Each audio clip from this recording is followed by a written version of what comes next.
Hello, and welcome to this Megajoy presentation of the Trinity model. This is the 57th video in our series. And this is the fourth and final video in our four-part series on the four laws and the makeup of the human soul, which of course corresponds to the four laws. And so what we've done is we've gone sequentially through the laws, well, not exactly sequentially. We went through the two ontological laws, the head and the heart, and then last time we went through natural law and the economy, and today we're going to be pulling it all together in the eternal law, or relationships. And so the title of this video is Relationships and Eternity.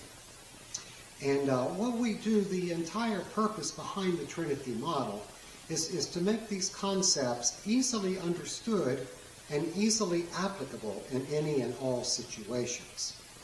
And today we will be incorporating theological terminology. We have to, because it's in everything.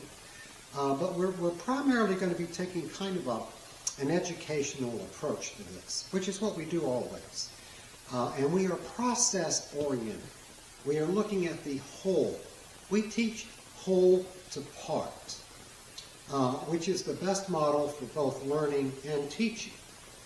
And it's unfortunately very rare in today's culture. But what we're trying to do is not what we're trying, what we are presenting is a clear, concise, and complete theological curriculum that applies in all situations, all relationships, all learning, and it's not in a complex way. It's not in a difficult way to understand. It's actually, what it does is it helps you focus on the basics, and it gives you those little hooks to hang your concepts on. And so we are going to be taking the educational approach. So in human law, that's kind of the noggin. So that's where all of the intellectual things take place inside of you. Okay, your intellect, your understanding, your cognition, facts, beliefs, those kinds of things. And then we dealt with divine law, which again is inside of you. And that deals with things like your emotions and your feelings, and ultimately the way you see yourself, kind of like your ego, and all of those kinds of things. And again, that is internal to you. This is where your opinions reside. Okay? So your beliefs reside up here, and your opinions reside down here. And having a clear distinction in that is the only way that you internally can really experience peace. And then, of course, the way that translates into the world is, if you yourself are not at peace, you really cannot bring peace to a relationship or a situation. So you have to be at peace in order to promote peace. And it's really, again, it's not that complex. As we'll see in a few minutes, most things in life that get out of kilter, most things with just minor tweaks, minor corrections, can get put right back on the path. And this is very true of what's going on now in our culture, in our relationships, and people's understanding of themselves and their place in the world. And it really is just some simple tweaks. It really is just a little bit of listening. That unfortunately is such a lost art in today's world. And then, of course, there are the two economies. There is the natural law economy, and then, of course, the relationship. You know, it's called eternal law, but let's face it, we're dealing with relationships. So in terms of theology, you know, there is the revelation aspect of God, okay, through human law and natural law. And now there's like this push in the Catholic Church for Christology, again talking about Christ, which of course is in natural law. Now we're probably not going to spend a lot of time on the 3 in 1. We will a little bit, and you know, so we do have God the Father, we have Jesus the Son, we have the Holy Spirit, and then we have the great I am. And so those would be the names. And again, names really kind of come down to here. Divine law. Jesus is divine. That's his name, okay? And so that's his name. And so names and nouns are down here, which is why, and that's how it works into relationships, because you're dealing with the names. But now the attributes, okay, and the concepts that those nouns and names can produce, those kind of take place up in these two laws. So it's our understanding, okay, understanding verbs and how it plays out in natural law. Okay, so when I say verbs, I mean actionable verbs, like run, okay? That's a concept. Run, that's an action. It's not a name, that's an action. Okay, run, where do you run? You run in natural law. Okay, there we go. So those are the things involved with the head and these two laws. So these two laws deal with primarily understanding power and then applying that power into the economy.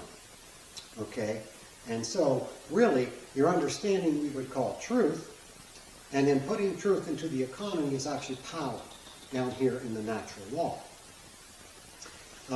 And so today we're dealing with how trust, okay, plays out in relationships. Okay, so how trust plays out in authority. Now, so maybe the way to think about it one way is that when we're talking about authority, so your divine nature, how you perceive authority, your own authority, okay, so that would be you personally, but then as you apply it into relationships, that is the authority figure applying it, okay? And so there are those two sides. It's your understanding of authority and your authority, and then it's how you play your authority out into relationships. And so then this is the authority thing down here. This is how trust plays out in relationships, how trust plays out in authority. Okay? So you have truth playing out in power, you have trust playing out in authority. And those are the four things. Those are the four laws, but then of course you have the three parts of a person, okay? Your head, your heart, your body, and then your body as an agent, okay? And so it's kind of a quick overview of the four laws. And so what we're going to be working on today, we really are going to be staying process-oriented, okay? And we are going to really focus in on learning theory a lot, really. These are things you know, right and left brain. Okay, so maybe that you're not. But you're certainly familiar with people who lean to the right and people who lean to the left. And it calls, the vocabulary really defines what's going on. And so these are the same concepts. Every known concept is included in these four laws, the three parts of a soul as it plays out as an agent. So the three parts of a soul, the three in one, and the four laws. And that is all there is to everything. And so the same way that we would go through life, the same way you as a parent would teach, or as a teacher you would teach, these are all the same concepts. And so we have our curriculum up here. Okay, so our curriculum, and the curriculum we're really looking at is theology. But kind of down here, we're talking about as education. And so if you look at the individual disciplines as they apply to the laws, okay, so we've got our psychology, our understanding of reality. Okay, then we've got our philosophy. How do we play out our understanding of reality as it relates to us in the real world? Okay, and then we have our theology. Where did we come from? Is there a God? And one thing that we'll see, one thing that's just true, when you ask a question, whenever you ask a question, your mind will search and answer.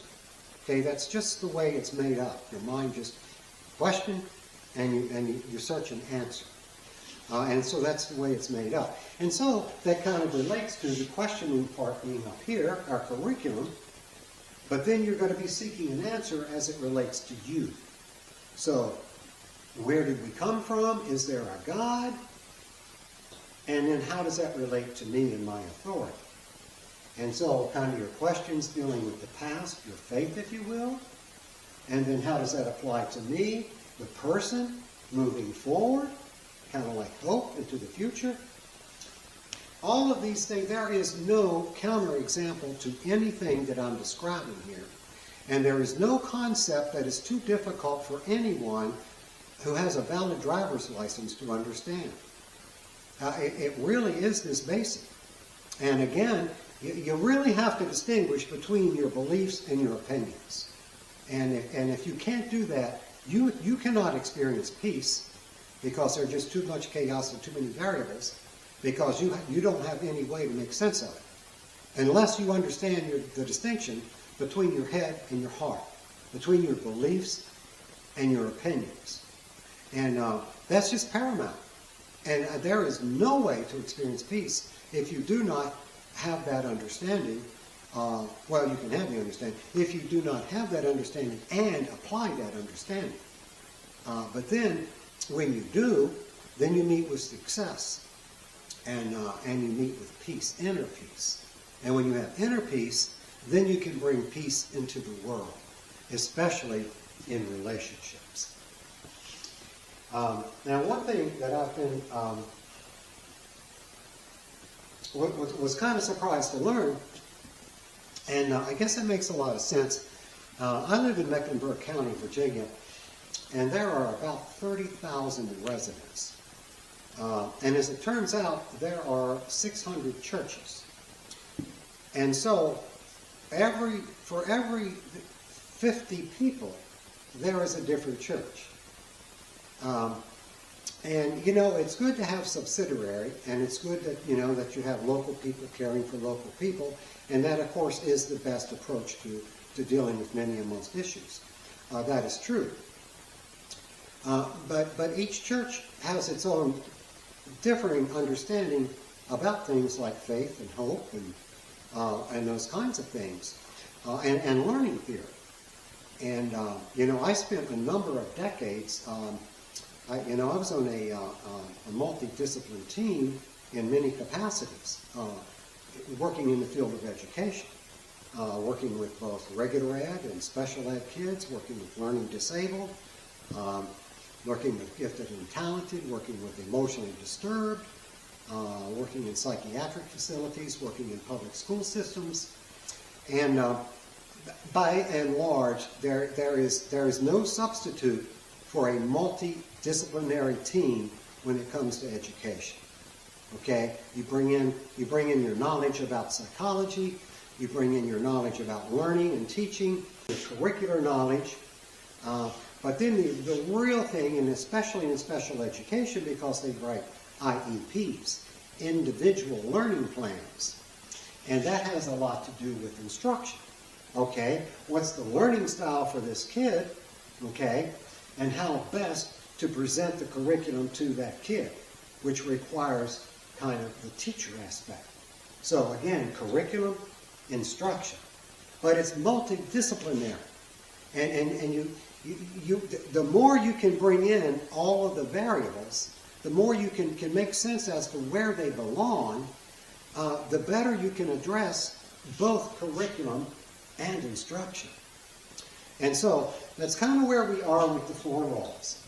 And now we're going to start to look at, and now we're going to turn the board around and take a closer look at both the individual and the culture.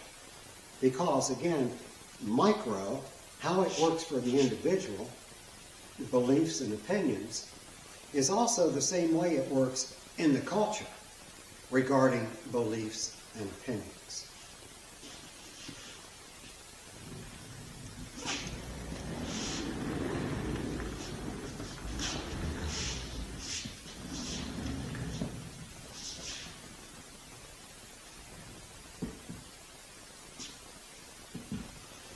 Okay, so what we have here, now we have our healthy bell-shaped curve in terms of it's not bimodal. But we're going to see how the different things pull and tug on it. And so let's look at our concepts a little bit.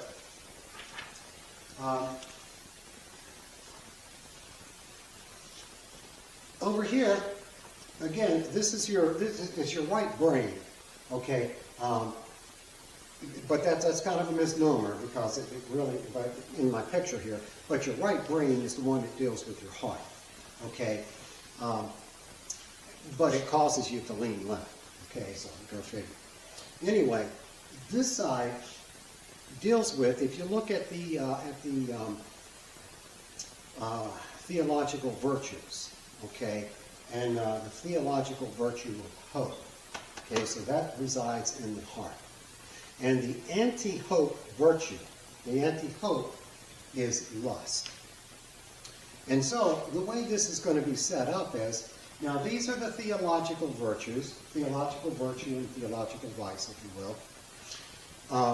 And notice how this pulls you away from the greater hope.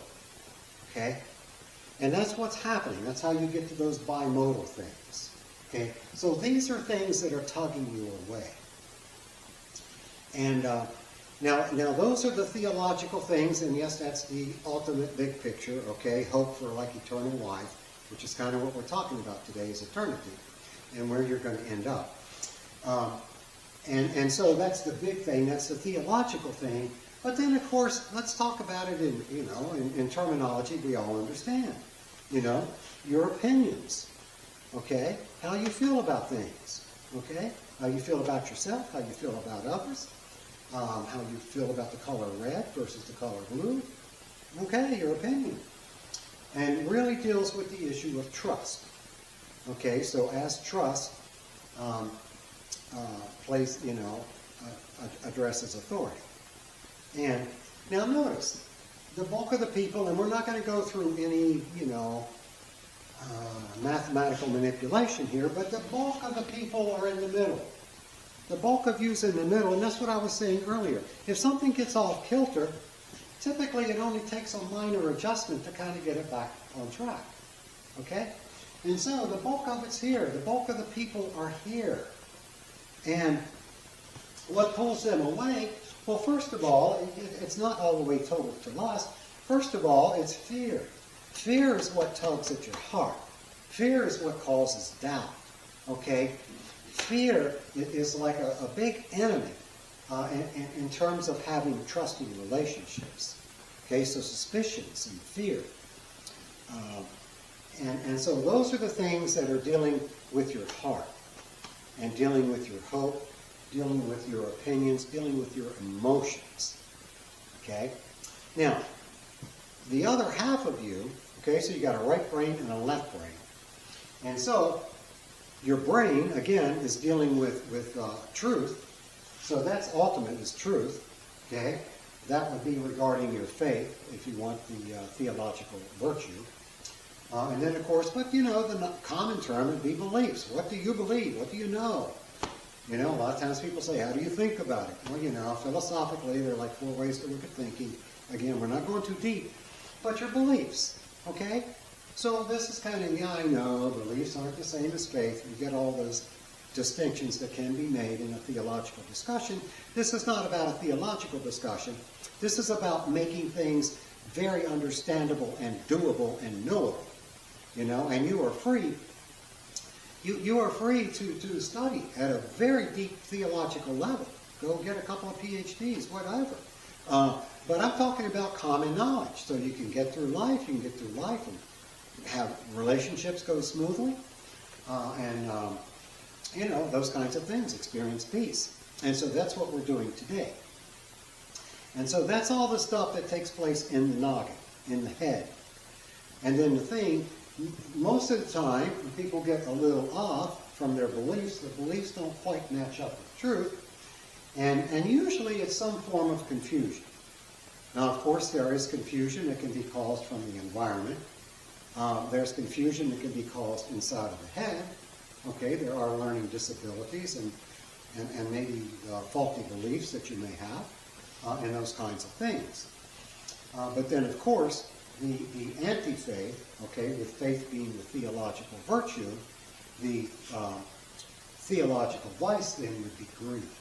Okay, so greed would be at the extreme, but this is a small group of people, and hopefully it's rare that you get to this place in your head, and hopefully it's rare that you get to this place in your heart. If you do get exceptionally in those two domains, if you get way strung out far into lust and greed, it's going to lead to gluttony and isolation. And if you can't address it, if they're internal to you and you just can't break the bonds of it, then you're probably pathological. And if a culture gets to the place of where there's no communication, there is only violence, one group against another group, and there's just violence and violence, and there's no communication,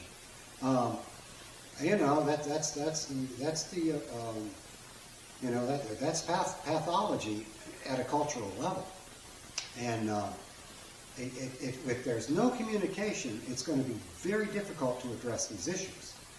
But the point of this discussion is to enhance, to facilitate communication, both internally and relationally, okay, in communication with others. But again, you have to be able to do it internally in order to effectively do it externally. And it has to do with balance. And it has to do with staying towards the mean in terms of seeking truth, questions, asking good questions, and then, following those answers. So with regards to the focus on Christology right now in the Catholic Church, okay, and they're talking about Jesus all the time, which of course is the natural law, okay, he's the one of the three that's in the natural law, and that's good to talk about the person of Jesus, that is good.